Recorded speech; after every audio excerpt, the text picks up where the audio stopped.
বাংলার লোকসংস্কৃতি, বিশ্বাস ও পারিবারিক ঐতিহ্যের সঙ্গে ওতপ্রোতভাবে জড়িয়ে রয়েছে মা মঙ্গলচণ্ডীর ব্রত। জ্যৈষ্ঠ মাস এলেই গ্রামের ঘরে ঘরে শুরু হয় এই বিশেষ ব্রত ও পূজার আয়োজন। সংসারের সুখ, শান্তি, সমৃদ্ধি এবং পরিবারের সকলের মঙ্গল কামনায় সধবা মহিলারা নিষ্ঠার সঙ্গে পালন করেন এই প্রাচীন আচার। শুধু ধর্মীয় বিশ্বাস নয়, এই ব্রতকে কেন্দ্র করে তৈরি হয় এক আন্তরিক সামাজিক বন্ধনও। তেমনই এক ভক্তিমূলক পরিবেশের ছবি দেখা গেল ভালিয়া রঘুনাথের মন্দিরে। সরকারপাড়ার মহিলারা প্রতি বছরের মতো এবারও একত্রিত হয়ে মা মঙ্গলচণ্ডীর ব্রত পালন করেন। পুজোকে ঘিরে সকাল থেকেই মন্দির প্রাঙ্গণে ভক্তদের উপস্থিতি ও উৎসাহ।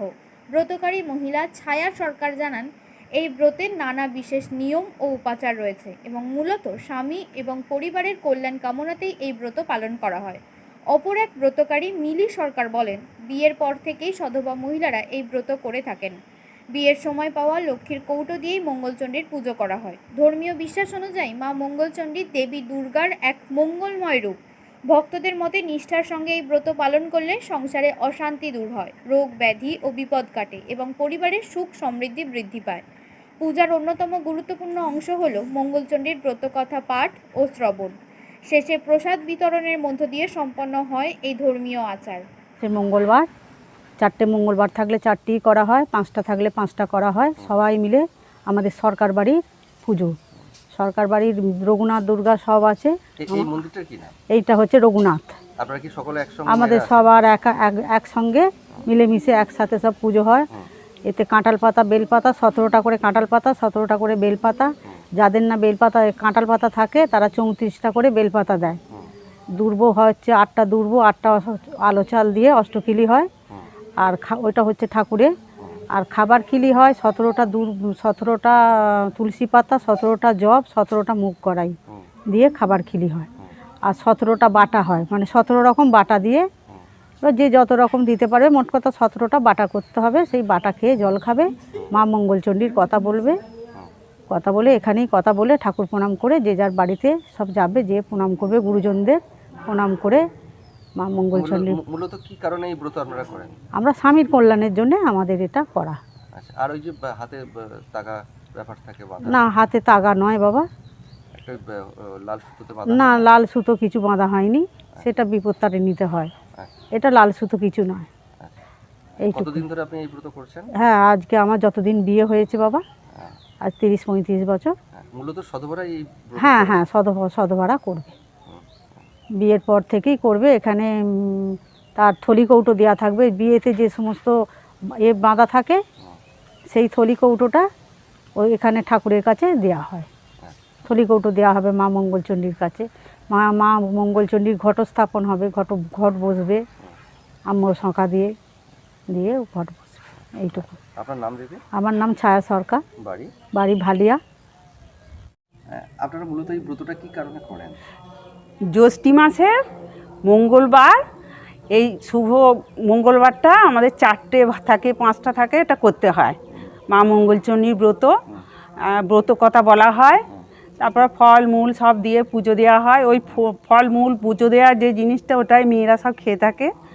আর এগুলো স্ত্রী আচার, এরকম বিধবাদের চলে না, এরা স্ত্রীরাই করে। হ্যাঁ হ্যাঁ হ্যাঁ, আগে ছিল অন্তত 50 জন, এখন আর সেটা নাই। এখন তো অর্ধেক পুরুষ চলে গেছে, এখন মোটামুটি 25 জন করে। তো অনেক জায়গাতে দেখা যায় তো বাড়িতে আলাদা আলাদাভাবে পুজো হয়। না, আমাদের ওটা হয়নি। আমাদের মঙ্গলচণ্ডীর পুজো সব, এটা হচ্ছে 12 মাসের এবং আমাদের নিত্য সেবার ঠাকুর। কতদিন ধরে আপনি এই ব্রত করছেন? হ্যাঁ, আমি বিয়ে হয়ে এখানে এসেছি 18 বছর বয়স তখন। আজ 50 বছর ধরে করছি আমি। আমার 60 বছর বয়স হয়ে গেল। আর এই মঙ্গলবারের দিনে আমাদের দারুণ আনন্দ। এই সারা বছরের শেষে এই মঙ্গলবারের জন্য আমরা আশা করে বসে থাকি। আমাদের তো দুর্গা পুজোও হয়, আমাদের সব পুজো আছে, সব পুজো। এই যে ব্রত যে পালন করেন, এটা মূলত কি কারণে? মঙ্গল হয়, বাড়ির সব ভালো থাকে। আর জ্যৈষ্ঠ মাস করেই পুজোটা? জ্যৈষ্ঠ মাসই হয়। আপনার নাম? আমার নাম হচ্ছে মিলি সরকার, বাড়ি ভালিয়া। এই মন্দিরটার কি নাম? রঘুনাথ মন্দির। হয় তার সংসারে যাতে সুখ শান্তি বজায় থাকে। ঠাকুরের পুজো, দুর্গার পুজো হ্যাঁ, সেই জন্যই মঙ্গলচণ্ডী পুজো হয়। এই হলো কথা। মেয়েরা এটা ব্রত হিসাবে পালন করে। তবে কোন সময় পালনটা হয়, হ্যাঁ, কোন মাসে? এই তো মঙ্গলচণ্ডী মঙ্গলবারে হয়। এবার হচ্ছে মাস যেমন যেমন পড়ে, এই তো এই মাসে জ্যৈষ্ঠ মাসে পড়েছে মঙ্গলচণ্ডী। আপনার নাম ঠাকুরমশাই? অলোক গাঁওরে। এবার হাতের কাছেই মিলবে অত্যাধুনিক ও নির্ভরযোগ্য স্বাস্থ্য পরিষেবা। আরামবাগ, খানাকুল ও পরশুরা থানা এলাকার মানুষদের জন্য এক বড় সুখবর। খানাকুলের সেকেন্দারপুরে গড়ে উঠেছে একটি আধুনিক ও সুসজ্জিত nursing home, Lifeline Health Care. Director Sanjay Palu. এই নার্সিংহোমে রয়েছে 24 ঘন্টা রোগী দেখানোর ও ভর্তি করার সুব্যবস্থা। সঙ্গে রয়েছে বিনামূল্যে অ্যাম্বুলেন্স পরিষেবা। অভিজ্ঞ পরিষেবা ও যত্নশীল ব্যবস্থাপনায় আপনার সুস্থতার নির্ভরযোগ্য ঠিকানা লাইফলাইন হেলথ কেয়ার। যোগাযোগ 9735481158 7432984404।